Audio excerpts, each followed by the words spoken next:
ला इलाहा इल्लल्लाहु वहदहु ला शरीका लहू लहुल मुल्कु व लहुल हम्दु व हुवा अला कुल्लि शैइन कदीर। इस तरह पढ़ेगा ना, पहले तो सिर्फ ला इलाहा इल्लल्लाह की बात कर रहा था, जो मुकम्मल पढ़ेगा, बुखारी और मुस्लिम की हदीस है। उस दिन ये फजीलत बयान करने के लिए वक़्त कम था, इसलिए आज बयान कर रहा हूं कि 100 मरतबा जो बंदा इस कलमे को पढ़ता है, बुखारी और मुस्लिम की मुत्तफ़क़ुन अलैह हदीस है, 100 मरतबा पढ़ने का अजर व सवाब कितना है? नंबर 1, इस्माइल कौन है? पैगंबर हैं, रसूल हैं, उनकी औलाद में से 10 बेटों को गुलाम बना लिया किसी ने।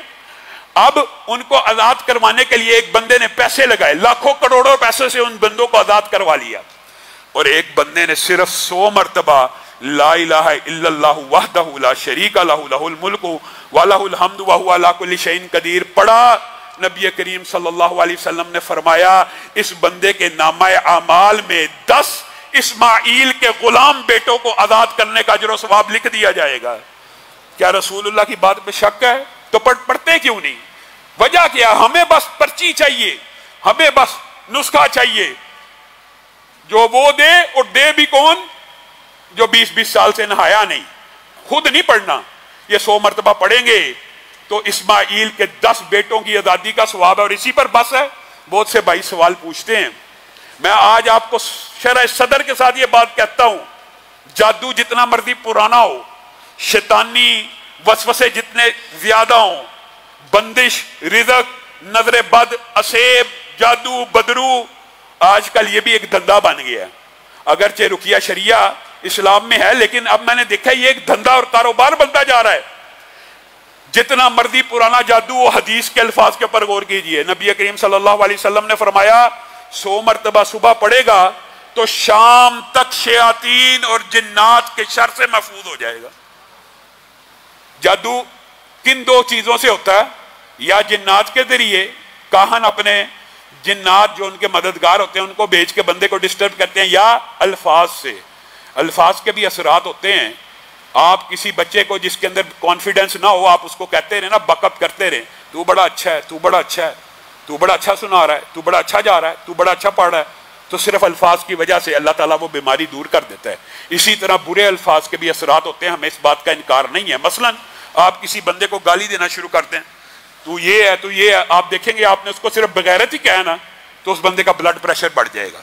इसका मतलब है अल्फाज के असरात का तो हम इनकार नहीं करते, लेकिन ये जो अल्फाज बद काहन जादूगर लोगों के घर उजाड़ने के लिए जिन्नात या अल्फाज के जादू करते हैं, इनसे बचना कैसे है? ये 100 मरतबा ये पढ़ा करें। सुबह को पढ़ेंगे शाम तक शैतान से महफूज, शाम को पढ़ेंगे सुबह तक शैतान से महफूज।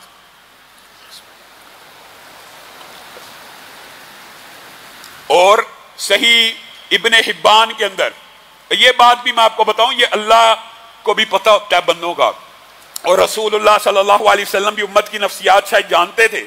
ये तो मुत्तफ़क़ुन अलैह हदीस है, सही है। 100 मरतबा पहले कहा, लेकिन एक बंदा 100 मरतबा नहीं पढ़ सकता तो वो क्या इस वजीफे से महरूम रह जाएगा? नहीं। रसूलुल्लाह सल्लल्लाहु अलैहि वसल्लम की भी हदीस भी सही है, इब्ने हिब्बान के अंदर मौजूद है। जो 100 मरतबा नहीं पढ़ सकता उसको कितनी दफा पढ़ना चाहिए? 10 मरतबा।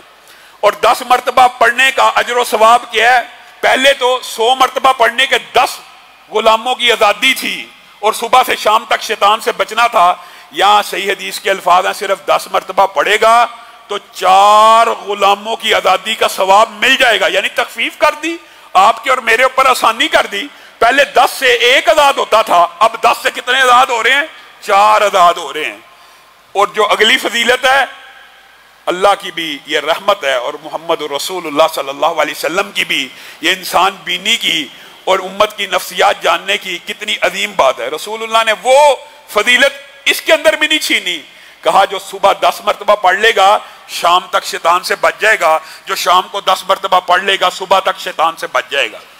और जो दीगर सवाब है ना कि 100 दर्जे बढ़ेंगे, 100 गुनाह माफ होंगे, 100 नेकियों में इजाफा होगा, वो इजाफी बातें हैं। और सुनन इब्ने माजा के अंदर ये हदीस भी सही है। बाज अल्लाह को भी पता बंदे ऐसे माशाल्लाह मसरूफ हैं, और मसरूफ किन कामों में? शैतानी कामों में। मसरूफ किन कामों में? दुनियावी कामों में। वो क्या करें? ये हदीस भी सुनन इब्ने माजा की सही है, वो 1 मरतबा इस कलमे को पढ़ें। अब बताओ कोई बंदा ऐसा भी है हम में से बैठा जो वादा करे ایک مرتبہ تو زندگی میں پڑھیں گے نا, ایک مرتبہ پڑھنا مشکل ہے, ایک مرتبہ صبح پڑھیں, ایک مرتبہ شام پڑھیں. حدیث کے الفاظ یہ ہیں, اللہ کی رحمت ہے, اللہ کی عطا ہے. اللہ تعالیٰ کئی مرتبہ نبی کریم کے ذریعے کسی مسئلے کی کوئی فضیلت بیان کرتے ہیں, پھر اس میں تخفیف بھی کرتے چلے جاتے ہیں تاکہ وہ لوگ بھی شامل ہو جائیں جو زیادہ ذکر نہیں کر سکتے. صرف ایک مرتبہ پڑھنے سے حدیث کے الفاظ ہیں, ایک اسماعیل کے غلام بیٹے کو آزاد کرنے کا اجر مل جائے گا. گویا 100 مرتبہ پڑھنے سے 100 ہی ملنے ہیں. وہ جو حدیث ہے یہ اللہ تعالیٰ کی رحمت ہے, اللہ تعالیٰ بڑھاتا رہتا ہے نیکیوں کو.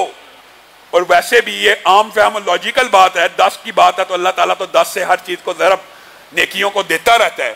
گویا ایک مرتبہ پڑھنے سے بھی ایک اسماعیل کا غلام بیٹا آزاد ہوگا, اور صرف ایک مرتبہ پڑھنے سے صبح سے شام تک شیطان جنات جادو سے بچ جائے گا, اور شام سے صبح تک بچ جائے گا. اب بتائیے کتنا کو پرانا جادو ہے جی, بڑا پرانا جادو ہے جی, بڑے مسئلے آ گئے ہیں جی, بڑے مسئلے.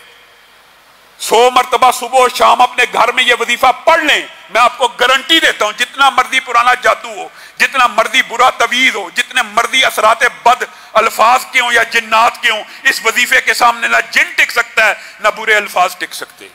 آج آپ نے صبح سے شام تک, اور لوگوں کو ابلاغ بھی کرنا ہے, یہ وظیفہ پڑھنا ہے. اور دوسرا وظیفہ جو اس دن بتلایا تھا وہ یہ تھا, سبحان اللہ والحمد للہ ولا الہ الا اللہ واللہ اکبر ولا حول ولا قوت الا باللہ. میرے بھائیو مختصر کر کے میں آپ کے سامنے رکھتا ہوں, رسول اللہ صلی اللہ علیہ وسلم نے فرمایا ہے کہ یہ جو تسبیح ہے نا یہ اللہ کو بڑی پسند ہے. اللہ کی جو تسبیح ہے نا اللہ کو پسندیدہ اعمال میں سے ہے. رسول اللہ صلی اللہ علیہ وسلم نے فرمایا اللہ کو اتنی پسند ہے کہ ایک بندہ ایک سونے کا پہاڑ خرچ کر رہا ہے, سونے کا پہاڑ, اور دوسرا بندہ سارا دن کیا کہہ رہا ہے, سبحان اللہ و بحمدہ, سبحان اللہ و بحمدہ, یا اللہ کی تسبیح بیان کر رہا ہے یا اللہ کی حمد بیان کر رہا ہے. تو نبی کریم صلی اللہ علیہ وسلم نے کہا یہ تسبیح بیان کرنے والا آگے نکل گیا.